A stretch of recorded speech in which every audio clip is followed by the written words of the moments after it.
Bonjour Noémie. Bonjour Xavier. Donc on voit depuis plusieurs années le renforcement de la réglementation amiante et notamment de la norme NFX 46-102. Oui, tout à fait. La réglementation relative au risque d'exposition aux substances nocives se renforce maintenant depuis quelques années. En effet, le processus réglementaire qui impose le repérage avant travaux a d'abord été mis en place dans le bâtiment.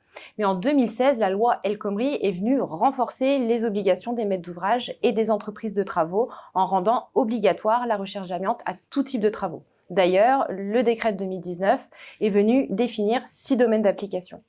Donc, depuis 2016, un certain nombre de normes et d'arrêtés ont vu le jour et on peut citer en octobre 2020 la parution de la norme NFX 46-102 qui concerne le repérage amiante pour les ouvrages de génie civil, les infrastructures de transport ou encore les réseaux divers.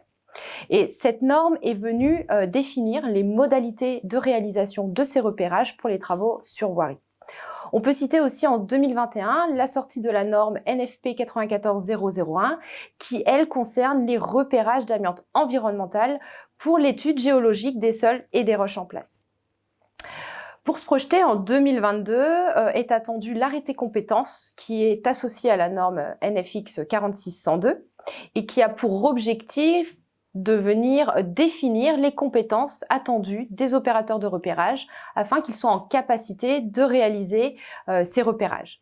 On attend également la sortie de 2 fascicules d'interprétation de la norme, un à destination des maîtres d'ouvrage et l'autre à destination des opérateurs de repérage.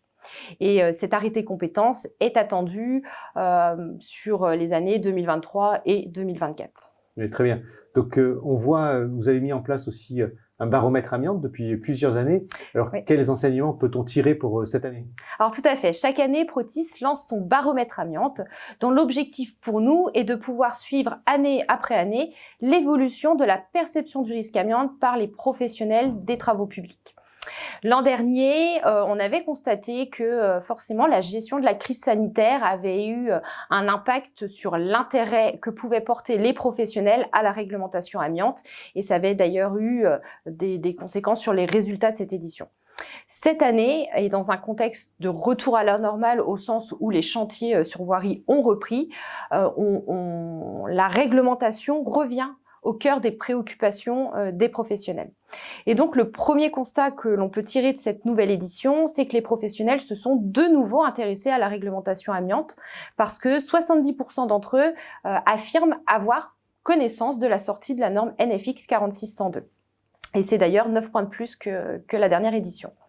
Le deuxième constat que l'on peut faire également, c'est que même si on voit qu'il y a une dynamique positive, finalement, en pratique et dans les faits, les professionnels s'estiment à 14%, enfin pour 14% d'entre eux, s'estiment conformes à 100% des cas à la réglementation amiante. Donc on voit que finalement, il y a un principe de réalité qui les rattrape.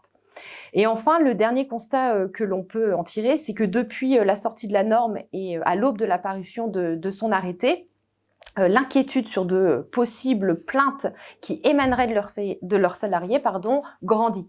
Et c'est d'ailleurs un sentiment de plus en plus fort que les professionnels ont conscience de ne pas toujours pouvoir être en mesure de respecter les nouvelles règles. Et d'ailleurs, ils sont de plus en plus sceptiques sur une réelle connaissance des possibles sanctions encourues en cas de manquement à la réglementation amiante. Oui, alors justement, vous, Protis, vous travaillez sur l'instruction du risque amiante, et donc quel est votre apport? Alors, Protis a lancé Diamatis, une solution innovante pour instruire le risque amiante sur voirie. C'est une plateforme collaborative qui permet de capitaliser les informations autour de la recherche amiante et HAP et de pouvoir partager les informations pertinentes pour tous.